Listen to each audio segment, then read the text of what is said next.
Glória a Deus por tudo que o Senhor tem feito em nossas vidas e por tudo que o Senhor ainda há de fazer, né? Em nós e através de nós. Josi, você é uma guerreira do Senhor, uma mulher virtuosa. E assim como eu falei com a Mari ontem, aonde o Senhor te curou, aonde o Senhor te tratou, é onde Ele vai te levar a curar outras e a tratar outras e a mostrar esse caminho da cura, né? Há meninas que passam por isso, quantas não passam por isso e a gente não sabe. Há mulheres que passou por isso e carrega esse fardo uma vida inteira e não encontrou esse caminho da cura ainda. E o nosso Deus é aquele que transforma a maldição em bênção. É aquele que nos cura e nos trata para que a gente venha curar e tratar outros. E nas áreas mais difíceis da nossa vida, nas áreas mais temerosas da nossa vida, é onde o Senhor nos trata, é onde Ele vai nos levar a tratar outros. E a gente acaba não entendendo. A gente olha e fala, Senhor, por que eu passei, né, por tudo aquilo? Mas porque o Senhor Ele tem um propósito em todas as coisas, amém? E a gente vai continuar, né, sendo curadas e sendo tratadas, hoje curadas e curadas. Ontem estávamos aqui, né, entre mulheres, mas hoje estamos entre homens e mulheres. O Senhor quer tratar a outros, porque o Senhor não faz acepção de pessoas, né? Para o Senhor não há, né, essa diferenciação. O Senhor nos cura na sua plenitude, amém? Vamos orar ao Senhor. Vamos orar pela família da Vivi. Não sei quem enviou a mensagem, mas ela mandou ali uma mensagem que a sua avó faleceu. Então que a gente possa estar orando por ela e pela sua família, né? Esse dia era o dia que ela ia comemorar o aniversário da filhinha dela, mas o Senhor sabe de todas as coisas. O Senhor tem um propósito para todas as coisas. Vamos orar pela nossa irmã também, que está enlutada nesta hora. Oremos. Senhor, nosso Deus, nosso Pai, obrigado, Senhor, pela tua graça, obrigado pela tua infinita misericórdia, Pai. Obrigado, Senhor, porque o Senhor nos cura, Pai, porque o Senhor nos trata, Pai. Obrigado porque o Senhor transforma, Pai, as maldições em bênção nas nossas vidas, Pai. Obrigado, Senhor, porque o Senhor é aquele que traz nova todas as coisas, Pai. Obrigada por tudo que o Senhor já tem feito, por tudo que o Senhor ainda vai fazer, Senhor, em nós e através de nós, Pai.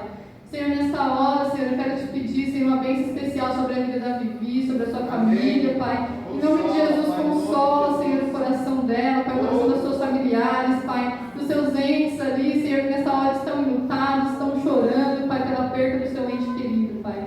Sabemos que não é fácil, porque o Senhor não nos criou para essa separação, Pai. O Senhor nos criou para estarmos eternamente contigo, Senhor. E essa é a dor que nós sentimos, Pai, como humanos. Mas sabemos, Senhor, que a sua vozinha está, Senhor, nesta hora contigo, Pai. E que essa possa ser a certeza e o consolo do coração deles, Pai. Em nome de Jesus, Pai.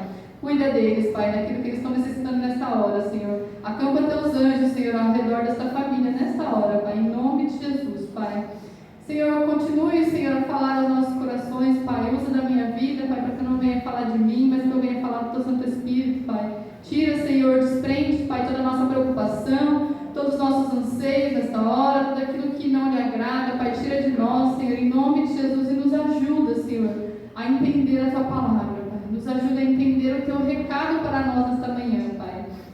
Nos ajuda, Pai, a compreender aquilo que o Senhor quer tratar em nós neste dia, Pai. E que a gente venha sair daqui, Senhor, diferente do que entramos, Pai. A gente venha sair daqui transformados pelo Teu poder, Senhor, porque o Senhor é aquele que transforma tudo em todos, Pai.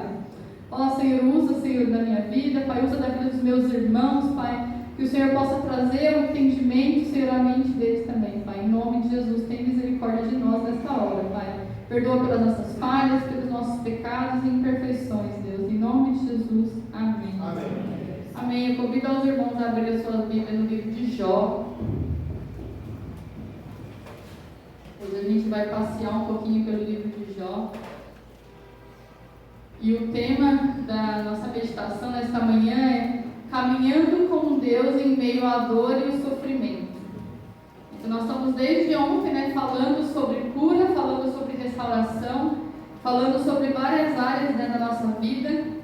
E hoje nós vamos continuar a falar de cura, né, cura nas nossas famílias. Né? O inferno, ele vem tentado destruir as famílias, destruir, né, atacar a família através de crise conjugal, crises financeiras, porque eles sabem que quando ataca-se a família, eu ataco diretamente a igreja, diretamente a sociedade, porque famílias fracas é a igreja fracas, né?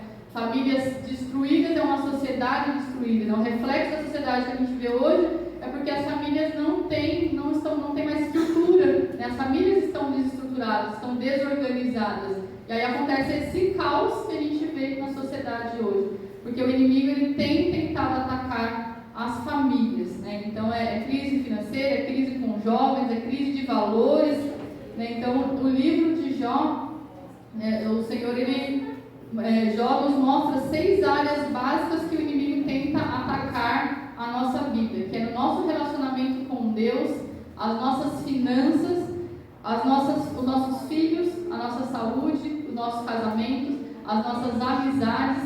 Então o inimigo tenta, né, atacar todas essas áreas, e o livro de Jó ele vai trazer, né, todas essas áreas, né, e nós vamos entender como lidar com cada uma delas, com cada uma desses ataques, né, do inimigo nas nossas vidas. E aí, só para a gente entender um pouquinho do contexto, né, que eu sempre gosto de trazer o contexto para que a gente entenda aonde a gente está e o que a gente está trazendo. O livro de Jó é muito conhecido, né, até mesmo por pessoas, né, não cristãs, pessoas que não frequentam uma igreja, né, já usou aquele jargão, né, tem que ter a paciência de Jó, né, então é um livro realmente muito conhecido por todos.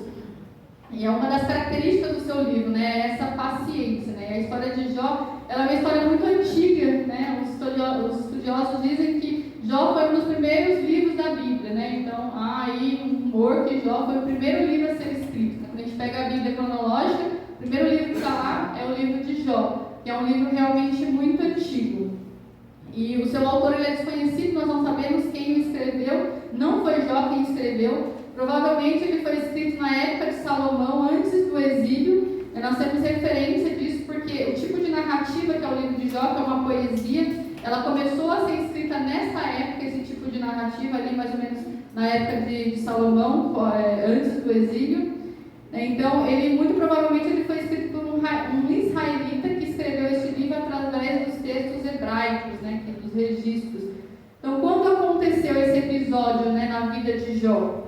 Ele foi mais ou menos ali na época dos patriarcas, né? Então Jó está entre os patriarcas, Abraão, Isaac, Jacó, ele é contemporâneo ali dos patriarcas. Então nós temos essa referência porque a Bíblia traz algumas evidências de que Jó ele viveu 200 anos, né? E na época dos patriarcas era mais ou menos essa idade que se vivia.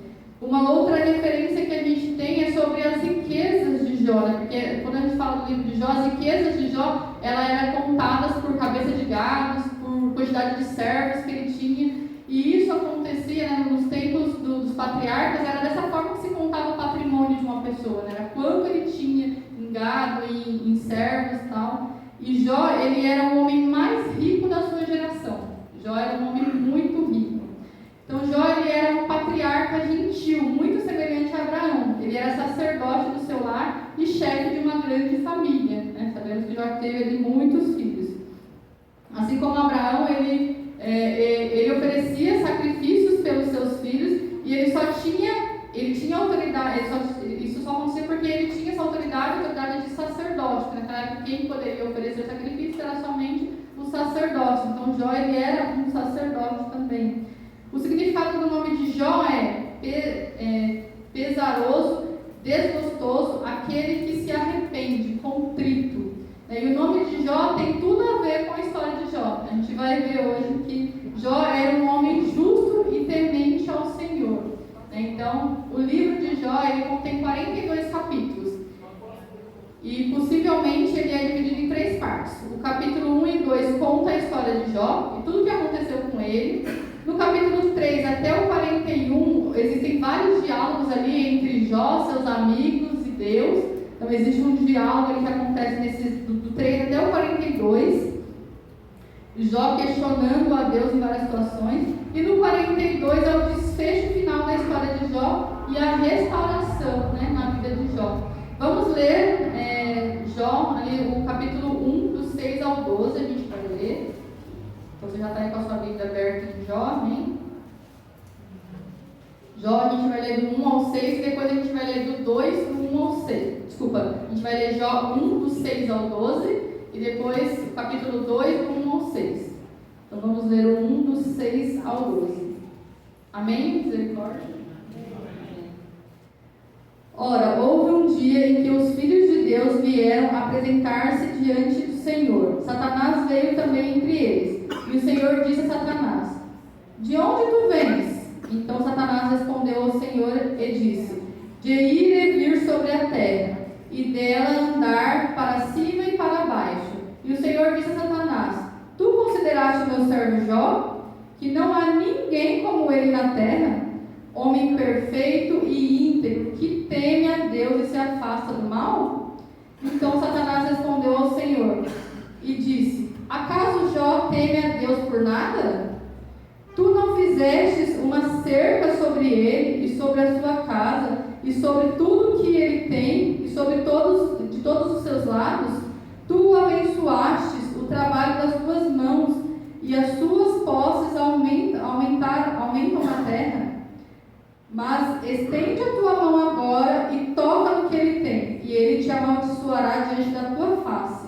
E o Senhor disse a Satanás: Eis que tudo o que ele tem está em teu poder, somente sobre ele não estendas a tua mão. Então Satanás se foi da presença do Senhor. Agora vamos ler o 2 do 1 ao 6. Novamente houve um dia quando os filhos de Deus vieram apresentar-se diante do Senhor. Satanás veio também entre eles e apresentou-se diante do Senhor. E disse a Satanás: o Senhor disse a Satanás: De onde tu vens? E Satanás respondeu ao Senhor e disse: De ir para lá e para cá na terra, e de nela andar para cima e para baixo. E o Senhor disse a Satanás: Tu consideraste o meu servo Jó, que não há ninguém como ele na terra, homem perfeito e justo, que teme a Deus e se afasta do mal, e que ainda se apega à sua integridade, apesar de que meio insistentes contra ele, para destruí-lo sem causa. Satanás respondeu ao Senhor e disse: Pele por pele, sim, tudo que o homem tem, ele o dará por sua vida. Porém, estenda a tua mão agora e toca os ossos e a carne, e ele te amaldiçoará diante da tua face. E o Senhor disse a Satanás: Eis que ele está nas tuas mãos, mas poupe-lhe a vida. Forte, né? Então a gente vê aqui, nesse diálogo, nesse texto, que registra o episódio, da reunião com Deus, com os seus filhos. Aí a gente crê que eram os anjos, que vieram à presença do Senhor, e Satanás veio infiltrado ali, também junto à presença do Senhor. E Deus provoca esse diálogo com Satanás, perguntando a ele o que ele estava fazendo, E por 2 vezes ele coloca ali, o seu roteiro, o que ele estava fazendo, que era rodeando a terra, andando por ela e observando, tudo e todos. E Satanás coloca diante de Deus a sua lista, de afazeres, o que ele estava fazendo naquela hora. E Deus ele questiona Jó, Deus questiona se ele havia observado Jó, e Deus dá o currículo de Jó, Deus conta-lhe toda a vida de Jó, e fala, quem era Jó para Deus, e Deus ele declara, que Jó declara o seu caráter, dizia o quanto ele era íntegro e quanto ele era reto, E Deus, e esse texto ele nos mostra ali em 8, ele nos mostra já nos mostra de cara algumas coisas, Primeiro que o Senhor ele nos abençoa e ele nos cerca por todos os lados, amém? Então Satanás ele está ao nosso derredor, fugindo a quem possa devorar, mas o nosso Senhor é aquele que nos guarda, aquele que nos cerca. Assim como ele fala aqui no texto, ele fala: mas você cercou a vida dele por todos os lados, como que ele não vai ser abençoado? É porque o Senhor de fato ele nos cerca por todos os lados.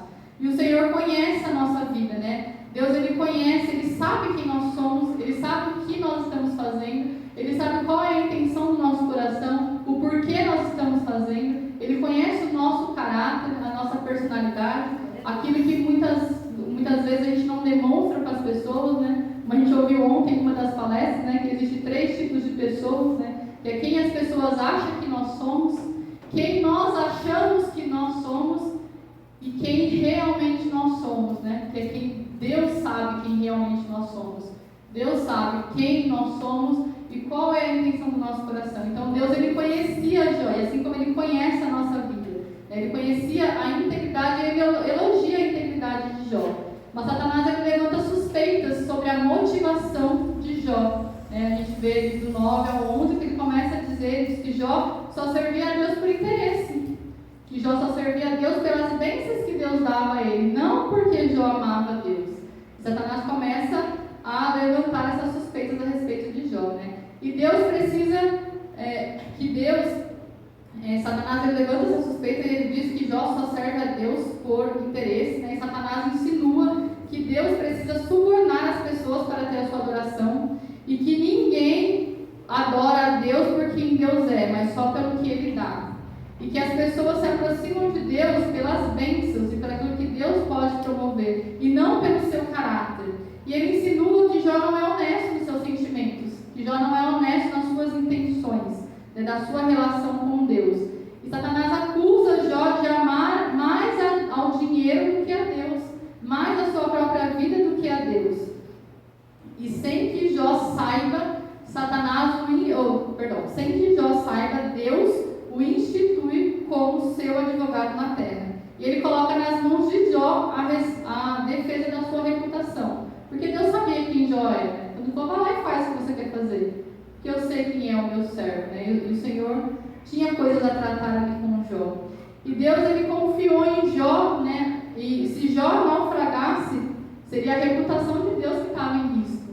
Né? Porque Deus, ele sabia, né, quem ele era. Mas Jó nada estava sabendo de toda essa situação, né, do que estava por vir. Né? E ele termina, né, ele permite que Satanás ele toque em Jó, só que toque na sua vida, mas a gente vê aqui também nesse trecho que Satanás ele é limitado, ele só vai até onde Deus permite. Ele é limitado por Deus, ele não tem todo o poder. Né? Esses dias eu ouvi um post, né, que fala que o mundo não existe uma guerra entre um lado forte e outro lado. No mundo não existe essa guerra entre Deus e o diabo, porque o diabo já está derrotado. Amém. Deus ele já está derrotado. Não existe esse braço de força, porque Deus é soberano. Ele é o soberano sobre toda a terra. A gente precisa, muitas vezes a gente acha que existe essa guerra, mas não existe. Não existe. O Senhor ele já venceu Satanás. Ele já está debaixo dos nossos pés. Amém?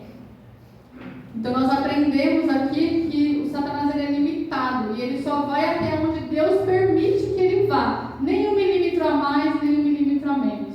E tudo que acontece na nossa vida é permissão do Senhor. Tem um texto lá em Coríntios que fala que o Senhor ele não nos dá uma carga maior do que a gente possa suportar. Ele não coloca sobre nossos ombros algo maior do que a gente possa aguentar. Então todo o sofrimento, né, e todo o deserto que nós passamos, ele traz consigo o aprendizado e nos leva a entender quem nós somos e quem Deus é. E aí, em meio à dor e ao sofrimento, que nós conhecemos a Deus verdadeiramente. Né? E Jó ele vê todas as áreas da sua vida ser atingida abruptamente, né? De forma muito, muito dolorosa e em um curto espaço de tempo. Né? E nós vamos ver um pouquinho os ataques de Satanás sobre a vida de Jó. Então, Satanás ele ataca os bens de Jó. Né? Jó, a gente vê ali no capítulo 1, ou do 13 ao 20, eu não vou ler, mas depois os irmãos peguem para ler, para entender o contexto. Então, sendo Jó o homem mais rico do Oriente, ele perdeu todas as suas posses. Né? Ele ficou pobre, a sua empresa faliu de um dia para o outro. Um dia ele acordou rico, no outro dia ele estava pobre. Né? Tudo ele perdeu. Então, Satanás atacou os bens de Jó. Atacou os seus filhos. Né, também, e voltando ainda um pouquinho sobre a questão dos bens, né, quantas crises, né, financeiras, não só nas famílias, né, como que a crise financeira ela acaba trazendo muitas contendas dentro do lar, muitas adversidades, né, dentro do lar. Eu costumo falar que quando as dívidas entram pela porta, o amor foge pela janela, né? Porque de fato, quando entra-se ali as questões financeiras, as dificuldades financeiras, é muito difícil, né? A gente acaba trazendo esse conflito para o lar, né? Então, você Jó ele foi atacado ali na sua vida financeira também. Satanás ele atacou os filhos de Jó. Jó era um homem, um pai exemplar, amigo dos seus filhos. Ele tinha comunhão com os seus filhos. Né? A Bíblia fala que ele levantava de madrugada para orar pelos seus filhos, para dar ali, oferecer sacrifícios em nome dos seus filhos, porque ele falava, se os meus filhos pecou em pensamento, eu vou oferecer sacrifício para que o Senhor os perdoe. Então Jó ele zelava pela vida espiritual dos seus filhos. Ele zelava pela comunhão. Satanás ataca, né, os filhos de Jó num dia de festa, num dia de comunhão. E todos os seus 10 filhos morrem de uma única vez. Pensa que esse homem passou, né, a dor de enterrar os seus 10 filhos de uma única vez.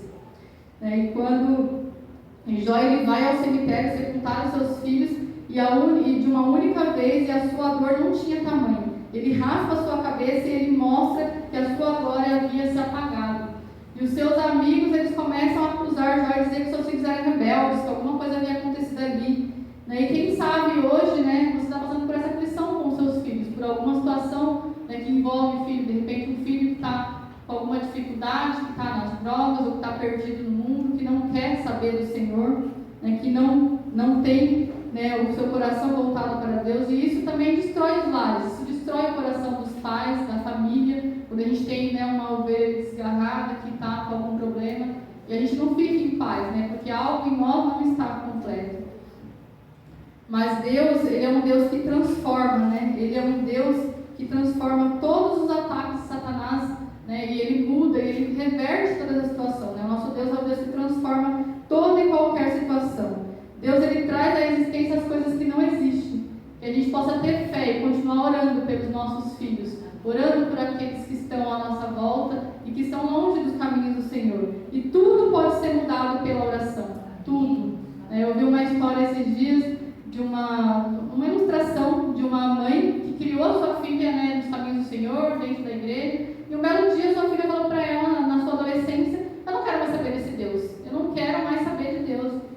E ela olhou para a filha dela e falou, tá bom, você não quer saber de Deus? Só que enquanto você estiver morando dentro do meu teto, comendo da minha comida, quem manda aqui nessa casa sou eu. E ela, todas as noites, ela entrava dentro do quarto da filha e ela falava, eu vou orar por você e com você. Mas eu não quero orar. Tudo bem, você não precisa orar, você só precisa ficar aqui. E ela pegava na mão da sua filha e orava com a sua filha e pela sua filha todas as noites, mesmo a menina não querendo. E isso se estendeu por alguns meses, por algum tempo, e essa filha voltou para os caminhos do Senhor, porque ela foi tocada nesses momentos de oração. E nós precisamos realmente nos posicionar e realmente colocar os nossos filhos na brecha em oração, colocar diante do Senhor aquele que tem nos afligido. E quando a gente se posiciona em oração, meus irmãos, coisas tremendas acontecem, porque é de joelho que a gente vence as nossas guerras. Amém? E Satanás ele atacou a saúde de Jó também. Satanás achava que Jó amava a Deus pelo que ele, por tudo que ele tinha, todos os seus bens. Ele vai e Jó foi ferido, infectado, ele tinha mau hálito, ele tinha lepra, o seu corpo estava ali cheio de feridas. Porque fala que ele se rasgava com telha, ele se coçava com as telhas, tamanha eram as suas feridas e a sua agoniação. As pessoas cuspiam nele, os seus ossos ardiam e a sua pele formavam bolhas de pus. E ele mordia essas bolhas de pus para se sentir aliviado, para ter alívio na sua pele. Tamanha foi a aflição que atingiu o corpo de Jó. Talvez você esteja aqui e passando por alguma questão de saúde, por alguma questão, alguma doença que tenha afligido, de repente um diagnóstico que tenha chegado de forma inesperada. Nós somos limitados, nosso corpo é limitado. Hoje a gente está bem, amanhã a gente não pode não estar. A gente já dorme bem e já não acorda tão bem assim. E o Senhor, Ele trata as nossas feridas. E muitas vezes a gente passa por dores físicas mesmo, por traumas físicos, de uma doença crônica, de uma doença que vem nos afligir. Mas nosso Deus é o médico dos médicos, Ele é especialista em milagre. E a sua palavra... E uma palavra de Deus pode reverter toda e qualquer situação, todo e qualquer quadro que exista. Não importa a doença, nosso Deus é o Deus do impossível. Não existe doença impossível, incurável para o nosso Deus. Amém? A gente pode possa crer nisso, que o Senhor ele trata todas as áreas da nossa vida. E Satanás também ataca o casamento de Jó, né? A sua esposa, ela olha para Jó, para todo aquele sofrimento e fala: você está louco, o que é isso, né? Abandona esse Deus e morre, né? A sua esposa, ela se enfurece, né? E ali ela não suportou a pressão, né? E Jó fala para ela: você é louca? Você recebeste as bênçãos de Deus e agora você não quer receber as dificuldades? Né? E esse termo louca no hebraico, ele quer dizer infiel, apostata, né? Você tinha uma fé e você abandonou a sua fé? A sua fé só servia quando as coisas estavam bem, agora que não estão tão bem você não tem mais fé? E Jó ele se coloca, né, diante da sua esposa e fala: não é dessa forma, né? E a esposa de Jó, ela estava acostumada com o sucesso, com o glamour, não com o sofrimento, né? Ela estava acostumada com a glória, com a prosperidade, não com as adversidades da vida. E ela se revolta, né, contra Deus, ela blasfema contra Deus, e ela ergue os punhos contra Deus e ela ordena que seu marido faça o mesmo. E Jó, enfrentando toda aquela situação, né, perdeu os bens, perdeu os filhos, com saúde, sem saúde, aliás, perdeu a sua saúde. No momento que ele mais precisava da sua esposa, ela também o abandona. Ele enfrenta essa crise financeira, essa crise conjugal, esse drama conjugal, em seu pior momento da sua vida. Muitas vezes a gente está numa situação, no nosso pior momento, quando a gente acha que a gente vai poder contar com aquela pessoa, a gente não pode mais contar. E Jó não pôde mais contar com a sua esposa.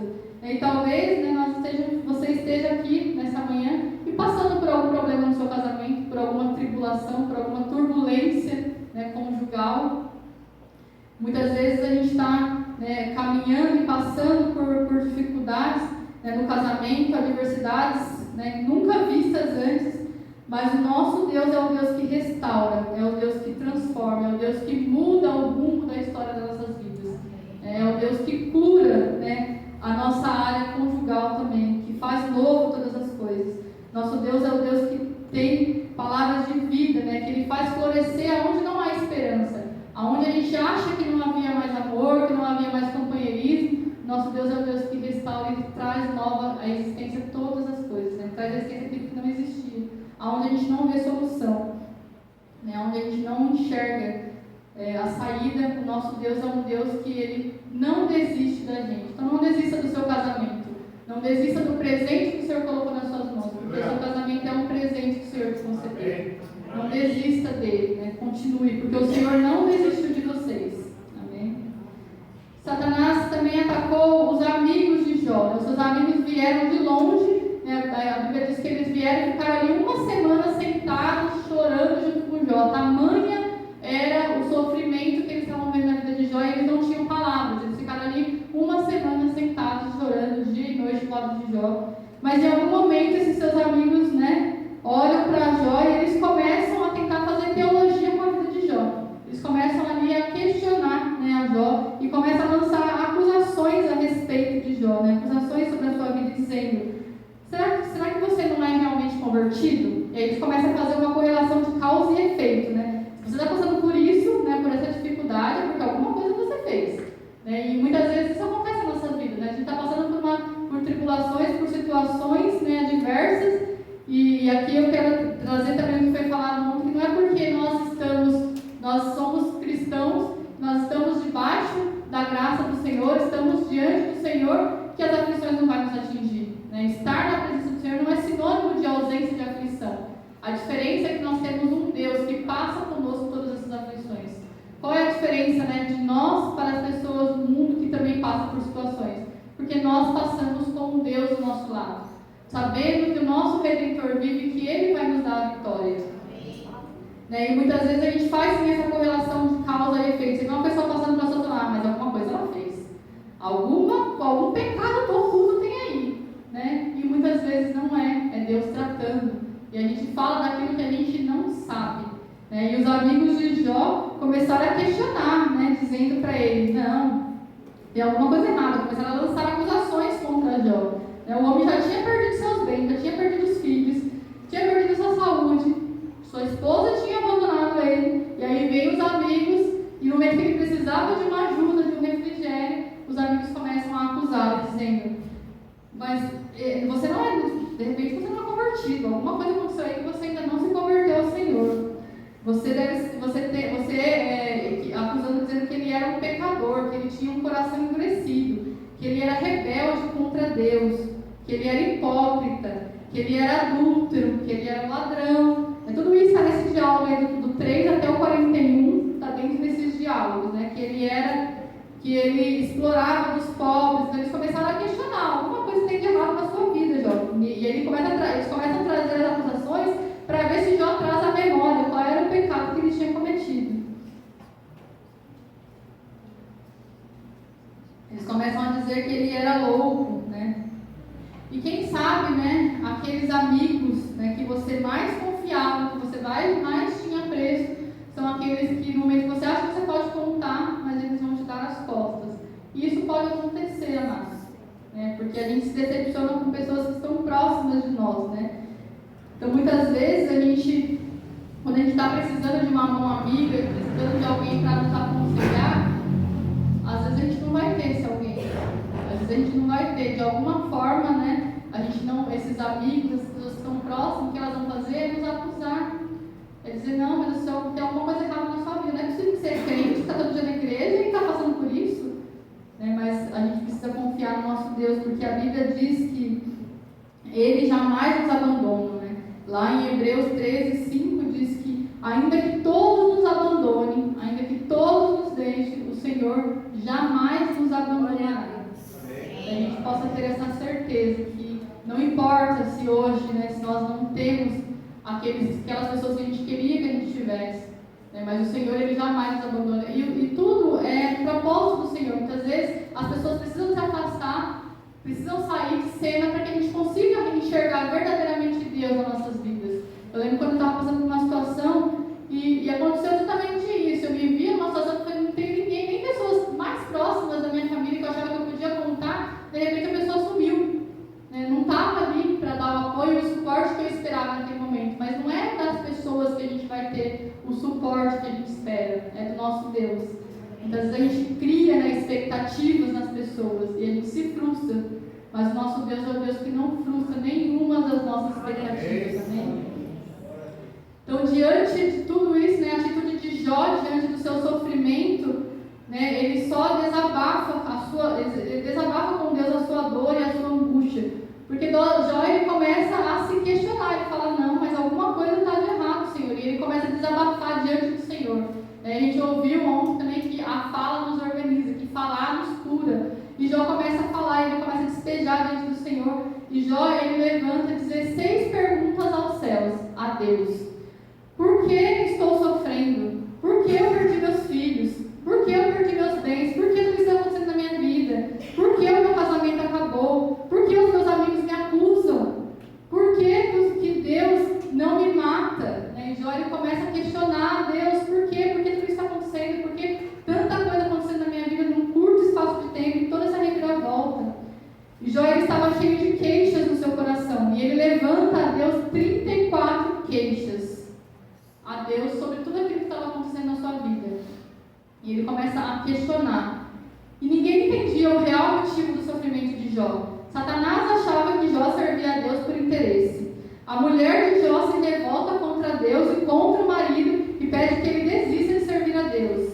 Os seus amigos o acusam de pecado. Jó achava que toda aquela aflição estava imposta na vida dele por Deus. Então ninguém entendia o que estava acontecendo na vida de Jó.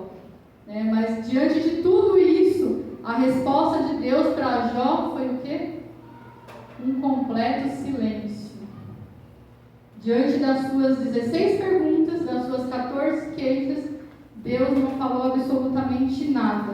Nenhuma resposta aos questionamentos de Jó. Nenhuma resposta às suas queixas. O silêncio de Deus grita mais alto aos nossos ouvidos do que os barulhos mais ensurdecedores, né? Quantas vezes a gente questiona por que estamos passando por determinadas situações, por que estamos vivendo tal coisa, e a resposta ela não vem. E a resposta ela não vem. Ela não vem naquele momento que a gente quer que ela venha.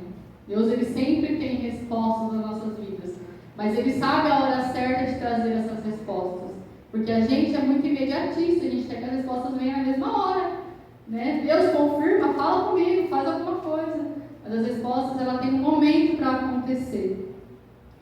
E Deus ele permite Jó viver tudo isso para que ele saia do raso, para que ele viva as profundas e inefáveis, para que ele viva verdades profundas e inefáveis diante de Deus. Lá em Isaías 58, do 8 ao 9, diz assim: porque os meus pensamentos não são os vossos pensamentos, nem os vossos caminhos são os meus caminhos, diz o Senhor. Porque assim como os céus são mais altos do que a terra, assim são os meus caminhos mais altos que os vossos caminhos, e os meus pensamentos mais altos que os vossos pensamentos.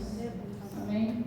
O Senhor sabe o que Ele tem para nossas vidas. Deus, Ele sempre tem algo a tratar nas nossas vidas. Nada do que a gente passa é vão, meus irmãos. Nada do que a gente vive é à toa, é mero acaso. O Senhor, Ele tem um propósito para todas as coisas. Deus, Ele sempre tem algo a tratar em meio à dor e ao sofrimento. E em meio à dor e ao sofrimento é o momento que a gente mais cresce, que a gente mais se aproxima de Deus, que a gente mais encontra Deus nesse lugar, é nesse caminho de dor e sofrimento.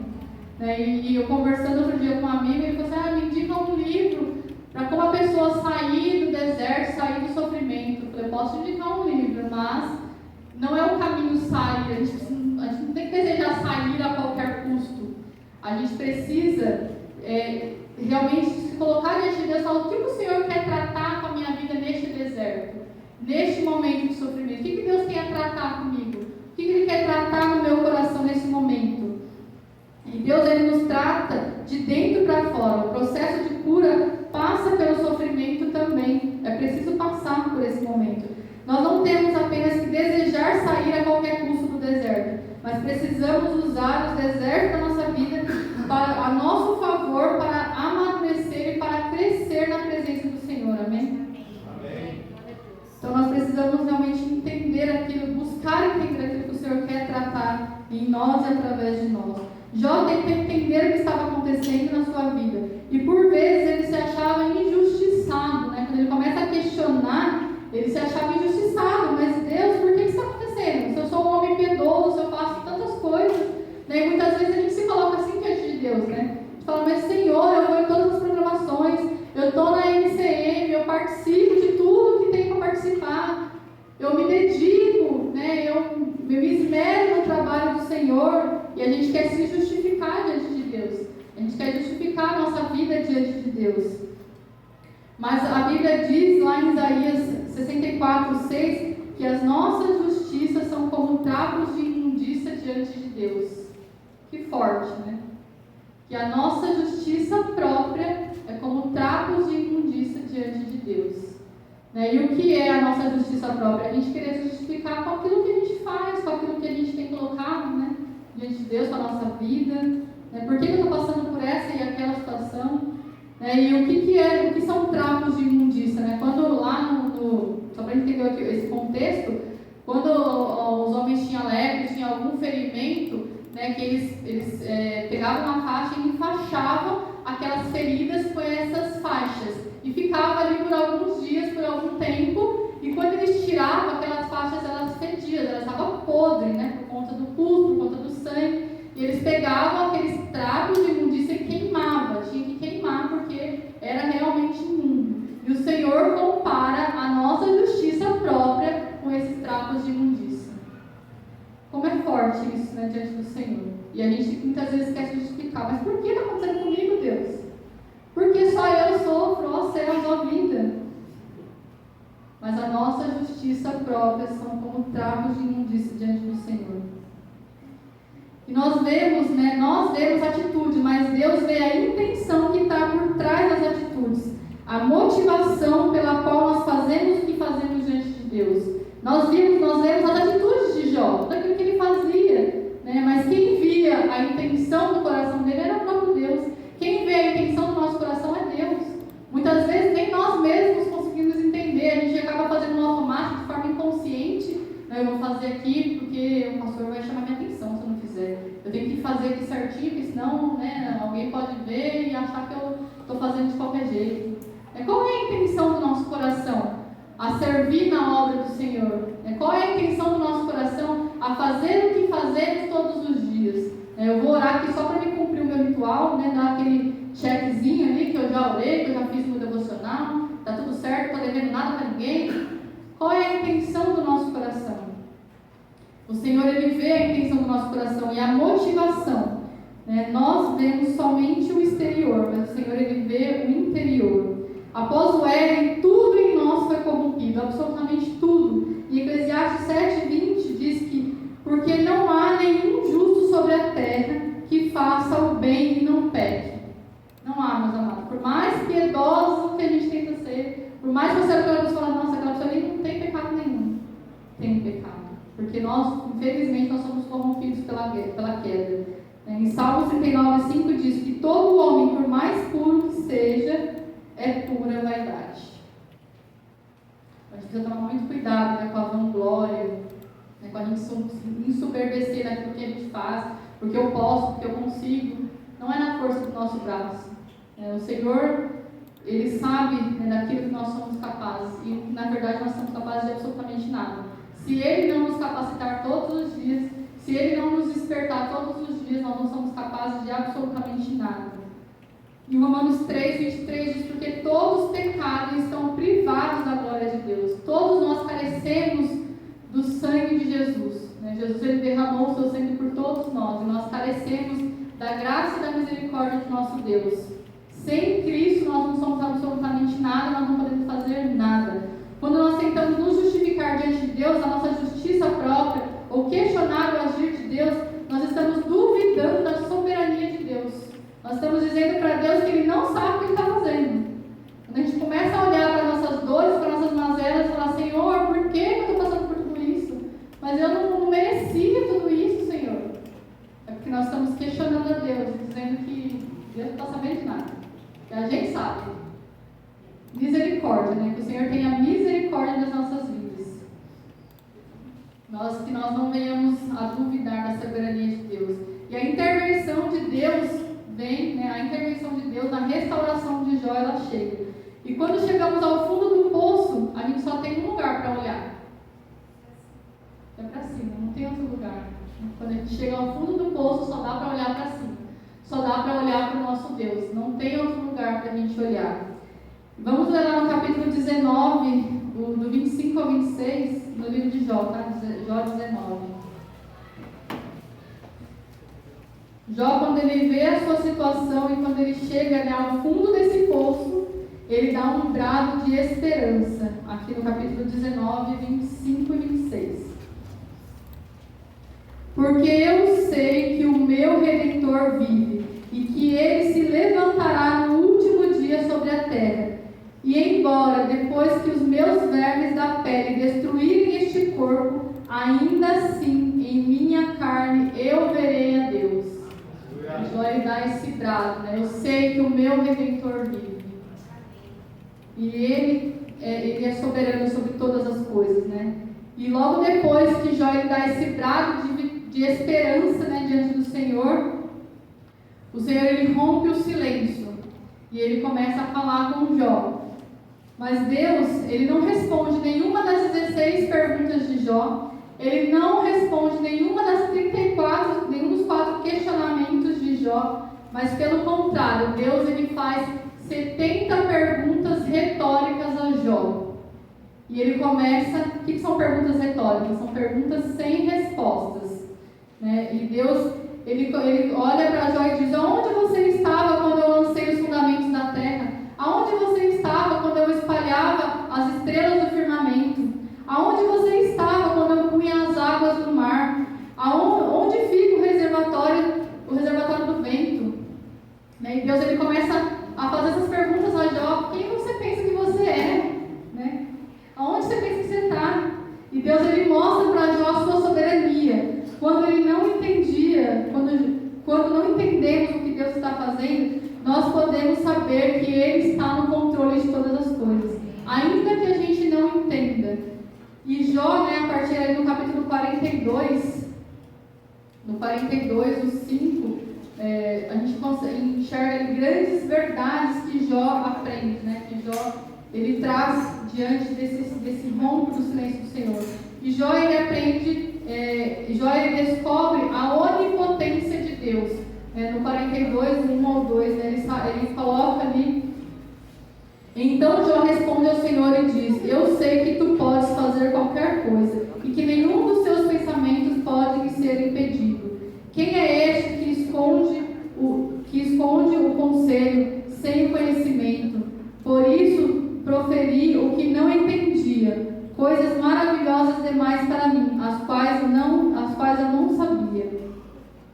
Então Jó, ele enxerga a onipotência de Deus, né? Nós somos fracos, mas o nosso Deus é forte, o nosso Deus é poderoso, né? Os livros de autoajuda vão dizer que a gente pode qualquer coisa, né? Que a gente consegue, na força do nosso braço, na força do nosso pensamento. Se você tiver pensamentos positivos, né? Porque você é forte, porque você consegue. Mas a Bíblia nos diz totalmente o contrário. Ela nos diz que nós somos fortes, nós somos fracos, aliás, mas que o nosso Deus é forte, que o nosso Deus é o nosso braço forte, é Ele que nos sustenta. Nós temos fraquezas físicas, o nosso corpo é limitado. Como eu disse, hoje a gente está bem, amanhã a gente pode não estar. Nós temos fraquezas emocionais. Quantas vezes choramos desesperados diante de Deus porque a gente não está aguentando a pressão? Quantas vezes a gente chega diante de Deus e chora e fala assim: eu não aguento mais, eu não consigo caminhar, não consigo dar mais um passo. Porque nós temos fraquezas emocionais. Nós temos fraquezas morais. Quantas vezes a gente pede perdão ao Senhor, a gente coloca diante de Deus o nosso pecado e fala: Senhor, eu não vou mais transgredir esse pecado, eu não quero mais transgredir. E passa-se alguns dias, lá estamos nós transgredindo no mesmo pecado, porque nós temos fraquezas morais. Nós temos fraquezas espirituais. O bem que nós queremos fazer a gente não faz, mas o mal que a gente não quer está diante de nós todos os dias. Jó, ele entende que não há crise que Deus não possa reverter. Bem sei que tudo podes, né? Ele diz ali no 42. Jó entende que nenhum dos planos de Deus podem ser frustrados, que não existe o acaso, não existe sorte. Deus é quem dirige o nosso destino, Deus é quem dirige as nossas vidas. Mas Deus, lá em Romanos 8:28 diz: e sabemos que todas as coisas contribuem juntamente para o bem daqueles que amam a Deus e daqueles que são chamados segundo os teus propósitos. Jó, ele reconhece a limitação do seu conhecimento adquirido que conhecia Deus. Ele reconhece a sua limitação, que ele não conhecia Deus. Ele fala: antes eu conhecia de te ouvir falar, mas agora os meus olhos podem te ver. Tu conhecias, eu te conhecia só de ouvir falar. E ao longo do livro, Jó, ele faz 3 coisas. Ele questiona, ele pergunta, ele se defende. E quando Deus se revela a Jó e o deixa impactado, quando nós estamos próximos, quando nós estamos próximos de Deus, nós sabemos quem Ele é, e vemos, enxergamos a sua soberania. Ele passou a conhecer a Deus de forma mais profunda e pessoal. Os meus olhos podem te ver. Esse versículo parece contraditório lá com o 1 que a gente leu, 1:8, quando Deus fala que Jó era um homem fiel, que era um homem temente diante dele. E a gente olha e fala: mas como assim, né? Deus elogia Jó, e aqui Jó fala que ele não sabe quem ele é, que ele não sabia quem Deus era. Porque o nosso Deus, ele é fonte inesgotável de conhecimento e sabedoria.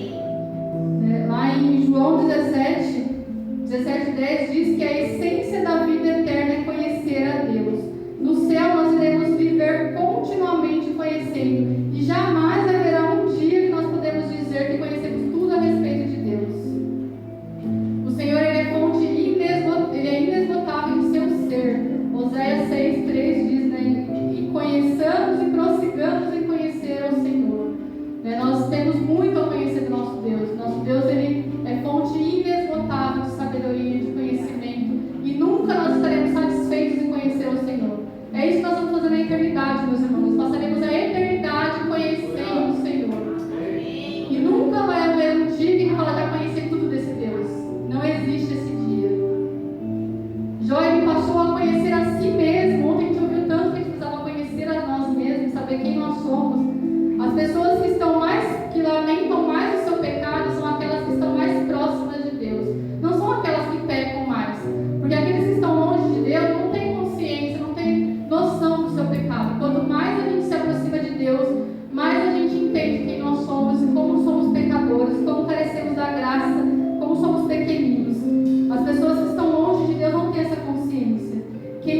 presença de Deus não pode se aproximar dele sem dizer: ai de mim, papai, ai de mim.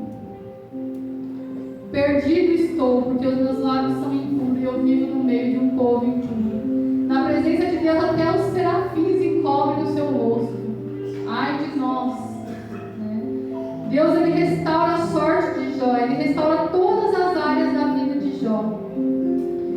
E ele lhe deu tudo em dobro, né? Lá no capítulo 10, do capítulo 42, no versículo 10, quando para de querer, quando Jó ele para de querer se defender, ele começa a orar pelos seus amigos, né? E a atitude de Jó é se colocar em oração, e ele começa a aclamar pela vida dos seus amigos.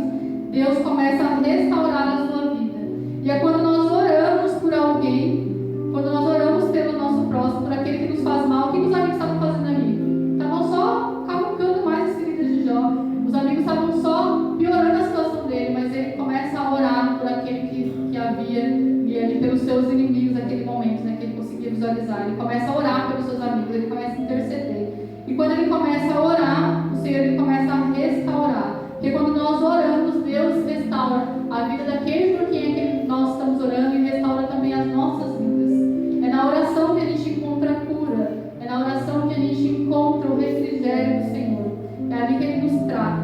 Então, Jó, Deus ele restaura 5 áreas da vida de Jó que Satanás tentou atingir. Ele restaura os seus bens. Jó, o Senhor ele dobra os bens de Jó, né? Deus ele pode dar ordem na sua vida financeira. Ele pode restaurar tudo aquilo que você perdeu. Uma palavra do Senhor e tudo pode ser mudado. Números não é problema do Senhor. A sua conta bancária não é um problema do Senhor. Ele pode restaurar todas as áreas da nossa vida. O Senhor ele restaurou a saúde de Jó. Jó ele viveu mais 140 anos e ele viu os filhos dos seus filhos e os seus netos. O Senhor ele pode restaurar a nossa vida física nesta hora. O Senhor ele tem poder para tirar toda a dor, toda a enfermidade.